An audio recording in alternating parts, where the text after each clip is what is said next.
दोस्तों, जब जगदीश चंद्र बसु ने यह साबित किया था कि पेड़ पौधों में लाइफ होती है, उन्हें भी दर्द होता है, तब दुनिया हैरान थी और किसी को इस पर विश्वास नहीं था।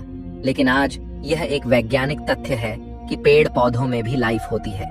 लेकिन क्या होगा अगर हम कहें कि पेड़ पौधे भी आपस में एक दूसरे से बात करते हैं? यह सुनकर आपको शायद यकीन नहीं होगा, लेकिन यही चीज जानकर वैज्ञानिकों के होश उड़ गए जब जापान के कुछ वैज्ञानिकों ने पेड़ पौधों को लाइव बात करते देखा, यानी एक दूसरे को कुछ स्पेशल सिग्नल्स देना जिससे वो खुद को प्रेडेटर्स से बचा सके। स्क्रीन पर जिस रिकॉर्डिंग को आप देख रहे हैं, वैज्ञानिकों के अनुसार यहाँ साफ तौर पर दो प्लांट्स आपस में कम्युनिकेट कर रहे हैं। लेकिन सवाल है कि आखिर वो क्या बात कर रहे हैं? आखिर उन्हें बात करने की जरूरत क्यों है? क्या पेड़ पौधे भी एक दूसरे से बात कर सकते हैं? अगर हाँ, तो ये किस लैंग्वेज में बात कर रहे हैं? और कैसे हम फ्यूचर में आर्टिफिशियल इंटेलिजेंस की मदद से पेड़ पौधों से कम्युनिकेट कर सकते हैं? और किस तरह ये स्टडी एलियंस से कम्युनिकेशन करने में हमारी मदद कर सकती है? आखिर एलियंस से इसका क्या कनेक्शन है? तो चलिए जानते हैं क्या है ये नई रिसर्च, और आखिर ये पेड़ पौधे ऐसी क्या बात कर रहे थे जिसने वैज्ञानिकों को हैरान करके रख दिया। दोस्तों, हमारी पृथ्वी पर 3 खरब पेड़ है। पेड़ पृथ्वी पर आज से 40 करोड़ साल से मौजूद है और अब तक हुए 4 महाप्रलय को पेड़ों ने सरवाइव किया है। पेड़ चट्टानों को ब्रेक डाउन करते हैं, ऑक्सीजन पैदा करते हैं, जिस वजह से हमारी पृथ्वी पर जीवन मौजूद है। दोस्तों, पेड़ पौधों की दुनिया, जिसे अक्सर हम इंसान अंडरमाइन करते हैं, ऐसी विचित्र घटनाएं सामने लेकर आती है जो हमें हैरान कर दे। दुनिया का सारा वनस्पति जगत, सभी पेड़ पौधे आपस में कम्युनिकेट करते हैं, हमारी वजह से प्रभावित भी होते हैं। दोस्तों, वैज्ञानिक काफी समय से यह अंदाज लगा रहे थे कि पेड़ पौधे भी कम्युनिकेट करते होंगे। इस तरह 100 सालों में कई रिसर्चेस के माध्यम से वैज्ञानिकों ने पेड़ पौधों की दुनिया के बारे में कई नई चीजें जानी, और बाद में जापान के कुछ वैज्ञानिकों ने एक्सपेरिमेंट के माध्यम से इसे साबित भी किया। वैज्ञानिकों के अनुसार जिस तरह हम इंसानों के पास इंटरनेट जैसी सुविधा है जिससे हम सब एक दूसरे से कनेक्टेड हैं और कम्युनिकेट करते हैं, उसी तरह पेड़ पौधे भी एक ऐसे इनविजिबल नेटवर्क से कनेक्टेड होते हैं जो कि पेड़ पौधों की दुनिया का सीक्रेट इंटरनेट है। पेड़ पौधों का यह नेटवर्क जमीन के अंदर की उनकी रूट्स और फंगस के माध्यम से कनेक्ट रहता है, जिसके थ्रू ये पेड़ पौधे एक दूसरे से कनेक्ट रहते हैं और इंफॉर्मेशन एक्सचेंज करते हैं। दोस्तों, पेड़ पौधों के इंटरनेट का सबसे बड़ा सर्वर हम कह सकते हैं हब ट्रीज को, जो बाकी सभी पेड़ों से कनेक्ट होते हैं, क्योंकि ये काफी बड़े लंबे पेड़ होते हैं, जिस वजह से इन्हें सूरज की अधिक लाइट मिलती है। इस वजह से फोटोसिंथेसिस के थ्रू ये पेड़ आवश्यकता से अधिक शुगर प्रोड्यूस कर लेते हैं। वहीं ग्राउंड में फंगस को शुगर की आवश्यकता होती है। फंगस की बॉडी माइसीलियम से बनी होती है, जिस वजह से ये ग्राउंड में काफी दूर तक पेड़ों की जड़ों में फैली होती है और ये पेड़ों की प्रोड्यूस की गई शुगर को अब्सॉर्ब कर लेते हैं। वहीं ये फंगस पेड़ों को मिट्टी से न्यूट्रिएंट्स एब्सॉर्ब कर प्रोवाइड करते हैं, जो पेड़ पौधों को सॉइल से मिलना आवश्यक होता है। इस तरह पेड़ों और फंगस की आपसी दोस्ती इन दोनों को जमीन के नीचे कनेक्ट करती है, जिससे ये एक अंडरग्राउंड कम्युनिकेशन नेटवर्क फॉर्म कर लेते हैं और ये बाकी घास फूस को भी पोषण प्रदान करते हैं। इस तरह एक पेड़ दूसरे पेड़ों से इस नेटवर्क के जरिए कनेक्ट होते हैं, यहाँ तक कि किसी खतरे को लेकर वार्निंग सिग्नल भी एक दूसरे को सेंड करते हैं। तो दोस्तों, आप समझ लीजिए, ये ऐसा है जैसे एक विशाल जंगल में सभी पेड़ आपस में बातें कर रहे हैं। वैज्ञानिकों ने डीएनए एनालिसिस से इनके पूरे नेटवर्क का मैप बनाया, जिससे उन्होंने बताया कि एक पेड़ कम से कम 47 दूसरे पेड़ों से कनेक्ट रहता है। इस तरह इनके बीच एक काफी कॉम्प्लेक्स नेटवर्क बनता है। वैज्ञानिकों के अनुसार जब बड़े हब ट्रीज को रिमूव कर दिया जाता है तो इस नेटवर्क में कनेक्शंस काफी कम हो जाते हैं। यानी अगर आप एक बड़े पेड़ को काटते हैं तो पूरे जंगल में उसका काफी नुकसान है। दोस्तों, पेड़ पौधों का यह आपस में कनेक्शन एक सोसाइटी की तरह है, जहां वो एक दूसरे की हेल्प करते हैं। अगर किसी पेड़ को लाइट कम मिल रही है तो उसे मिलने वाले जरूरी न्यूट्रिएंट्स इस नेटवर्क के जरिए पहुंचा दिए जाते हैं। वही जो पेड़ सूखे हैं, जो इस सोसाइटी में अपना कंट्रीब्यूशन नहीं कर सकते, उन पेड़ों से कनेक्शन तोड़ लिया जाता है। इस सिस्टम में कुछ अच्छे पेड़ और कुछ बुरे पेड़ भी होते हैं, जहां अच्छे पेड़ दूसरे पेड़ों को अधिक न्यूट्रिशन प्रोवाइड करते हैं, वहीं बुरे पेड़ दूसरे पेड़ों से ज्यादा न्यूट्रिशन को अब्सॉर्ब कर लेते हैं। लेकिन क्या इन पेड़ों को कुछ फील होता है, यानी क्या इन्हें दर्द फील होता है? दोस्तों, हम ये बात नहीं कह सकते कि इन्हें दर्द होता है या नहीं, क्योंकि दर्द होने के लिए इनमें नर्वस सिस्टम होना चाहिए। हम इंसानों की तरह इनमें नर्व्स नहीं होती है, पर इसके बावजूद भी इनमें कुछ ऐसी चीजें होती हैं जो इन्हें हमारी तरह बनाती है, जैसे कि मेमोरीज होना, डिसीजन लेना, यहाँ तक कि इनमें कभी कभी लड़ाइयाँ भी होती हैं। पेड़ों की कुछ प्रजातियां जैसे बीच और ओक ट्री काफी फैमिली ओरिएंटेड होते हैं, यानी अपने फैमिली मेंबर्स को बचाना। पेड़ जानते हैं कि कौन सा पेड़ उनका बच्चा है। एक पेरेंट ट्री अपने रूट्स के माध्यम से अपने चिल्ड्रंस को शुगर सॉल्यूशन प्रोवाइड करते हैं, जिससे बेबी ट्रीज को ग्रो होने में आसानी होती है। ऐसे फैमिली ट्रीज दूसरी प्रजाति के पेड़ों को हटाने की कोशिश भी करते हैं ताकि वे उनकी टेरिटरी से बाहर चले जाएं। वैज्ञानिकों ने अपनी रिसर्च में बताया कि ये सब प्लांट अपने रूट्स और लीव्स के माध्यम से कम्युनिकेट करते हैं। पेड़ों की पत्तियां एक तरह से उनके सेंसरी ऑर्गन है। ऐसी कई प्लांट्स की प्रजातियां हैं जो एक तरह से चिल्लाने लगती हैं जब उन्हें काफी एक्सट्रीम स्ट्रेस फील होता है। प्लांट्स अपनी पत्तियों से कुछ ऐसे कंपाउंड्स रिलीज करते हैं जिनके मदद से वे एक दूसरे को संदेश देते हैं। हम इन कंपाउंड्स को देख नहीं सकते। ये कंपाउंड्स कुछ इस तरह होते हैं जैसे कोई फोग हो। इन्हें वॉलेटाइल ऑर्गेनिक कंपाउंड कहा जाता है, यानी कि वो पदार्थ जिसकी वजह से परफ्यूम में सुगंध आती है। इसे हम स्मेल कर सकते हैं, लेकिन प्लांट्स के लिए ये एक मैसेज है। 2019 में कुछ रिसर्चर्स ने ये डिस्कवर किया कि जब कुछ प्लांट्स को बहुत सारे वर्म्स, कैटरपिलर्स खाने की कोशिश करते हैं, तब प्लांट्स कई टाइप के वॉलेटाइल कंपाउंड्स को वातावरण में रिलीज करते हैं, जिसे एक तरह से उनकी स्क्रीम यानी चिल्लाहट कह सकते हैं। वैज्ञानिकों के अनुसार इस स्क्रीम का मतलब डिफेंस और वार्निंग दोनों हो सकता है, और यह कंपाउंड जो एयर में रिलीज किए गए वो प्रेडेटर्स के लिए मैसेज होता है, ताकि वो पशु पक्षी उन प्लांट की तरफ अट्रैक्ट हो जिनके लिए ये छोटे कीड़े मकोड़े किसी टेस्टी खाने की जैसे हो।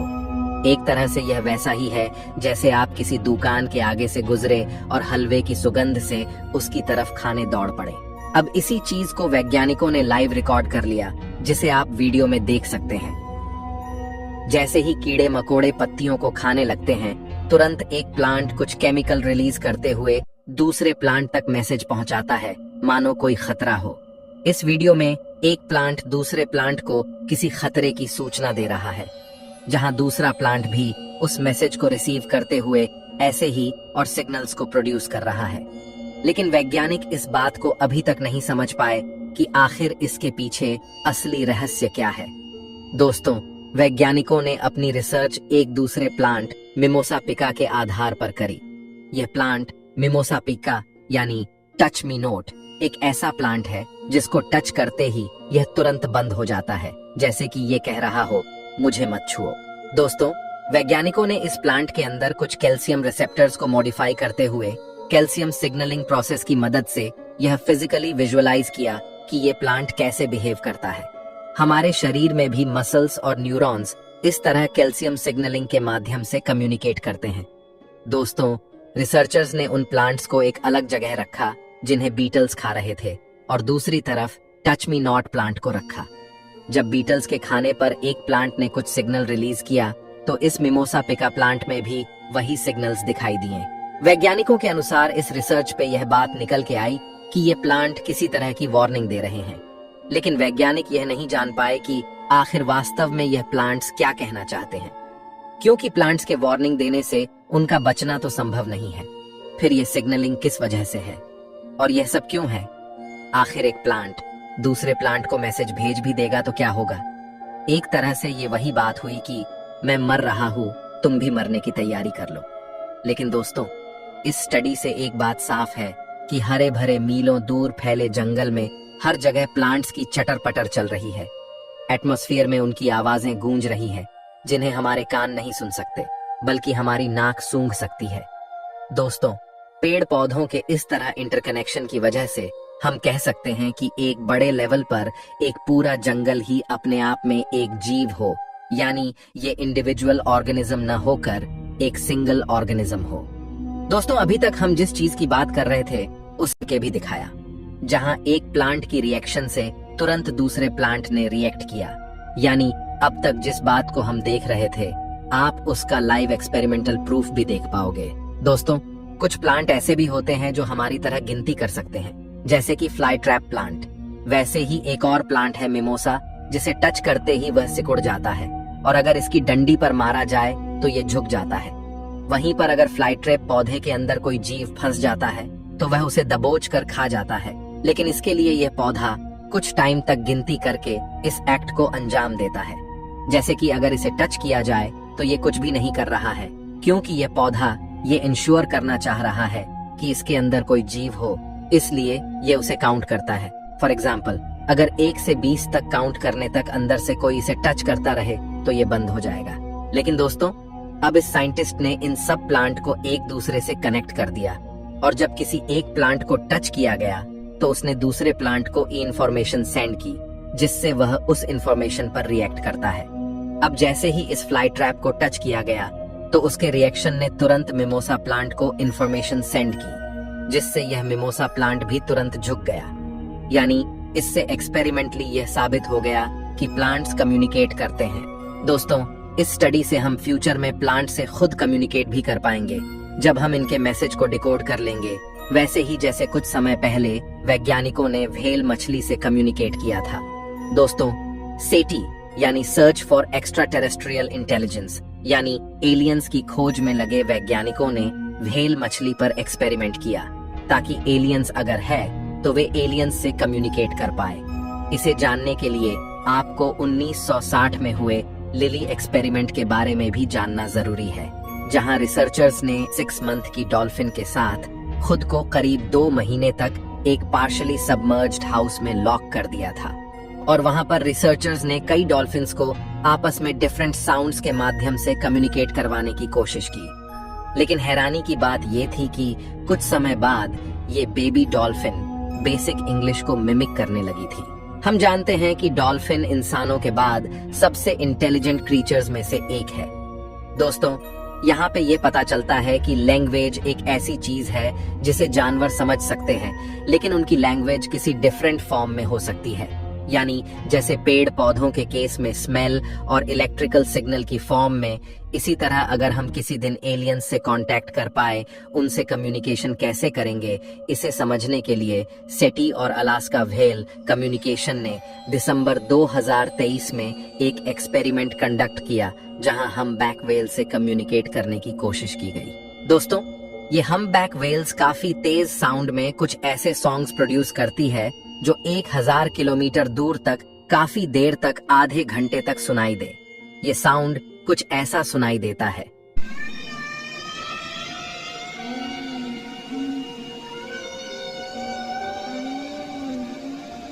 ऐसे में वैज्ञानिकों ने सोचा, आखिर ये व्हेल क्या कहना चाहती है।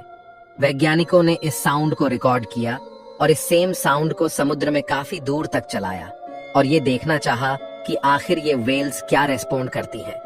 इस साउंड को सुनकर कई व्हेल्स उनकी बोट की तरफ आने लगी और उसके चारों ओर घूमने लगी। अगली बार वैज्ञानिकों ने सेम साउंड को 36 बार अलग अलग इंटरवल्स पर चलाया। इसके रिस्पॉन्स में व्हेल ने भी उसी इंटरवल में इन साउंड्स का जवाब दिया। यानी अगर 10 सेकंड के गैप से साउंड रिपीट हुआ तो व्हेल ने भी ऐसा ही किया। दोस्तों, इस रिस्पॉन्स का मतलब था कि अगर हम व्हेल की लैंग्वेज का मीनिंग जाने बिना ऐसी इंटेलिजेंट एनिमल से कांटेक्ट कर सकते हैं, तो इसी तरह हम एलियन से कम्युनिकेशन कर सकते हैं, भले ही हमें उनकी लैंग्वेज न पता हो। और इसी तरह एक दिन हम आर्टिफिशियल इंटेलिजेंस की मदद से प्लांट्स की वोकैबुलरी समझकर पेड़ पौधों से भी कम्युनिकेशन कर पाएंगे। तो दोस्तों, अगर आप गार्डनिंग करते हैं तो हो सकता है कि अनजाने में आप और आपके प्लांट्स आपस में कम्युनिकेट करते हो। ऐसे में आपको क्या लगता है, अगर हम वनस्पति जगत से कांटेक्ट करें तो हमें क्या जानने को मिलेगा? क्या वो भी हमारी तरह सोचते हैं, फील करते हैं? क्या उन्हें भी दर्द होता है? कमेंट में हमें जरूर बताएं। हम मिलते हैं आपसे अगले वीडियो में, तब तक के लिए नॉलेज बढ़ाते रहिए।